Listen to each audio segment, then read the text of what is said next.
গতকাল দেখলাম শহীদ উসমান হাদির মা তার ছেলের বিচার চাওয়ার জন্য রাজপথে গেল।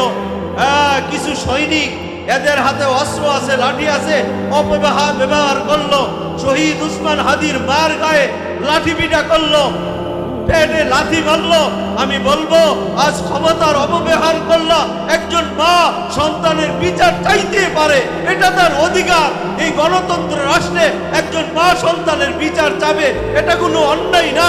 কিন্তু যারা এই মায়ের উপরে লাথি দিল, মার পেটে গায়ে আঘাত করলো, এরা জালেম নিঃসন্দেহে।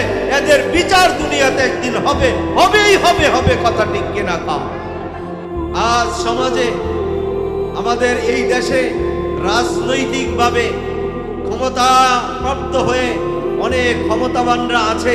এরা জুলুম করে মানুষের উপরে, চাঁদা নেয়, জায়গা দখল করে, সম্পদ হরণ করে নেয়, জোর জবরদস্তি করে, জায়গা দখল করে নেয়, ঘর দখল করে নেয়, ভিটা দখল করে নেয়, অন্যায় করে, মানুষের অনেক কিছু ছিনিয়ে নেয়। সমাজে এমন জালেম আছে না?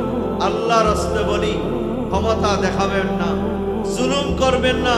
জুলুমের ফলাফল ভালো না। জুলুম অত্যন্ত ঘৃণিত কাজ।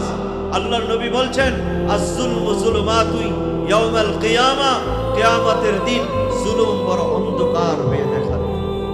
জুলুম বড় অন্ধকার হয়ে দেখা দেবে। ক্ষমতা আছে তাই তুমি ক্ষমতা দেখাইলা, জুলুম করলাম, আল্লাহ তাআলা তার বিচার দুনিয়াতে কইরা দেখাবে, আখিরাতে হওয়া লাগবে না।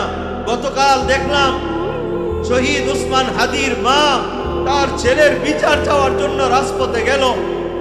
কিছু সৈনিক, এদের হাতে অস্ত্র আছে, লাঠি আছে, অপব্যবহার করলো। শহীদ উসমান হাদির মার গায়ে লাঠি পিটা করলো, পেটে লাথি মারলো। আমি বলবো, আজ ক্ষমতার অপব্যবহার করলো। একজন মা সন্তানের বিচার চাইতে পারে, এটা তার অধিকার। এই গণতন্ত্র রাষ্ট্রে একজন মা সন্তানের বিচার চাবে, এটা কোনো অন্যায় না। কিন্তু যারা এই মায়ের উপরে লাথি দিল, মার পেটে গায়ে আঘাত করলো, এরা জালেম নিঃসন্দেহে।